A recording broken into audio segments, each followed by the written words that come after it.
میں موت کا پھیرا نہیں ہے، اور یہ تو پورے وقت پر آتی ہے۔ مولا علی کو کسی نے کہا تھا کافروں سے دشمنوں سے آپ کا بڑا پھڈا ہے، تو ذرا اپنی حفاظت کا کاروبار بھی کر لیں، کوئی بندوبست کر لیں۔ آپ نے فرمایا کفا بالموت حافظہ، حفاظت کے لیے موت کافی ہے، وقت آ جائے تو ٹلتی نہیں، نہ آئے تو کوئی مار نہیں سکتا۔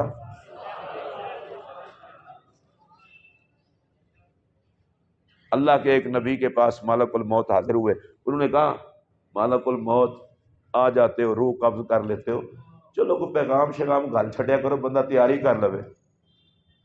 انہوں نے کہا حضور پیغام تو بڑے آتے ہیں، لوگ توجہ نہیں کرتے۔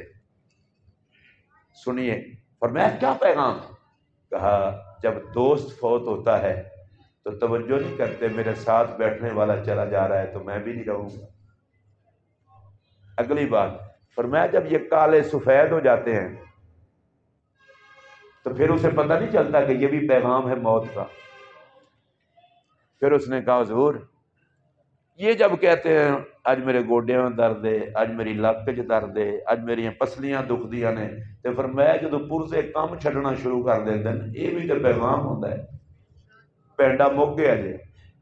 فرمایا دوستوں کے جانے پہ بھی یاد نہیں کرتا، سفید بال ہو گئے پھر بھی نہیں، اور جسم نے کام کرنا شروع کر دیا، ہارٹ کی پرابلم ہے، شوگر کی ہے، بلڈ پریشر کی ہے، وہ اب تو مجھ سے اٹھا بھی نہیں جاتا، نماز بھی میں صحیح طریقے سے نہیں پڑھ سکتا، کرسی پڑھنی پڑتی ہے۔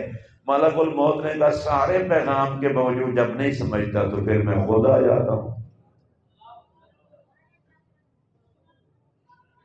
میں ممبر پر بیٹھ کر کے آپ کو کہہ رہا ہوں صرف موت آپ کے لیے تو نہیں ہے، میں نے بھی مرنا ہے۔ قرآن کہتا ہے لوہے کے کوٹ میں بھی ہو تو موت آ جائے گی۔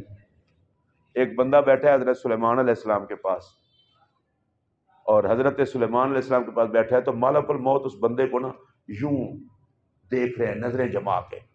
حضرت سلیمان نے دیکھا کہ ملک الموت اس کو بار بار دیکھ رہا ہے۔ اچانک وہ بندہ کہتا ہے او یار بولو نا، اشارے نال بھی کوئی کام کر لو۔ تو وہ بندہ بار بار، اچانک وہ بندہ حضرت سلیمان کی خدمت میں کہتا ہے حضور میں نے فلاں شہر میں جانا ہے، ہوا کو حکم دے مجھے چھوڑ رہا ہے۔ ہوا نے حکم دیا، ہوا کو حکم دیا اللہ کے نبی نے، ہوا وہاں چھوڑ آئی۔ سلیمان علیہ السلام نے ملک الموت سے پوچھا آپ کیسے تک رہے تھے؟ میں سوچ رہا تھا مرنا اس نے وہاں ہے، بیٹھا یہاں ہے،